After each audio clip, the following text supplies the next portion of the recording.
Frankie Smith. I'm level 6 hair and makeup design at Southampton Solent, and this is the makeup we did today, which is a slit throat.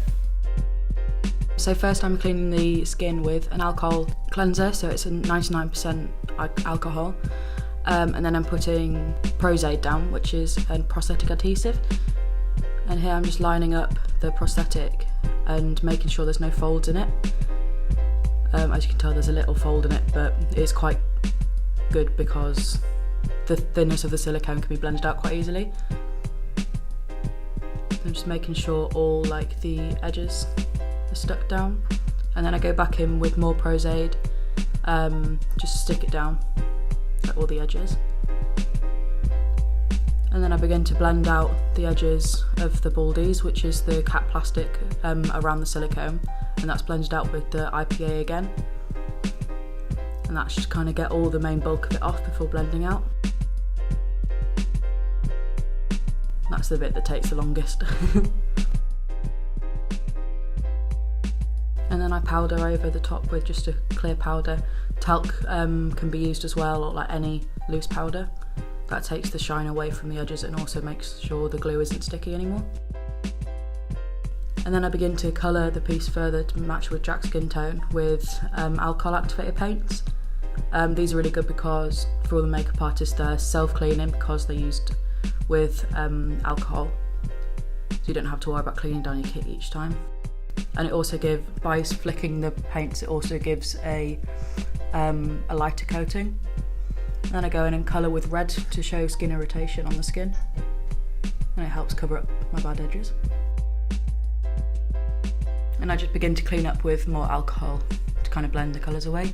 And as Jack has stubble, I started to blend in, paint in little stubble hairs. These are a bit harsh, but they can be blended down. It helps the prosthetic to blend into the skin a bit more with the colour. And then I start to paint the inside of the wound with more alcohol activated paints. Grease paints can be used, or general face paints. Alcohol ones are better for longevity, and they're also a bit more translucent, which makes it look a bit more realistic. And I kind of build up the layers with more colours, so a deeper red where the deeper parts of the wound will be. Then I begin to smudge it out so it's not as harsh and it gives more irritation to the skin. I try and keep the detail in it as much as I can, but it's quite difficult when reds are being used. And then I go back in and paint over the fatty tissue textures with a yellow before deepening the reds even more where the actual cut is.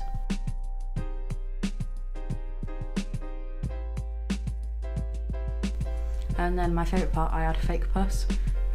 It's not necessarily to be actual pus, it's more to give the fatty tissue textures a shine. And it just makes it look all gunky and gooey and nice.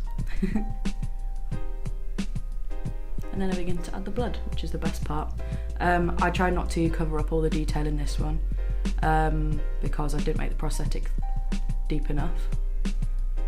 But there'll be a lot of blood on a neck wound, but I didn't put enough blood on this one just so I could kind of show you the process of colouring it more than anything. But I'm sure for Halloween you can slather it in blood.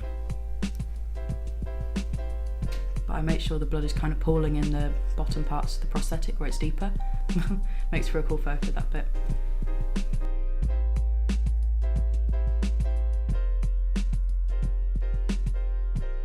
The blood I'm using is Kensington Gore Venial blood, which is the blood they use on Game of Thrones because the colour is incredible and the consistency of it as well.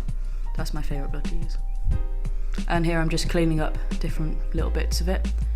As you mess up the blood with a wet wipe, it gives it a more realistic look because of course the blood wouldn't be stuck in one place.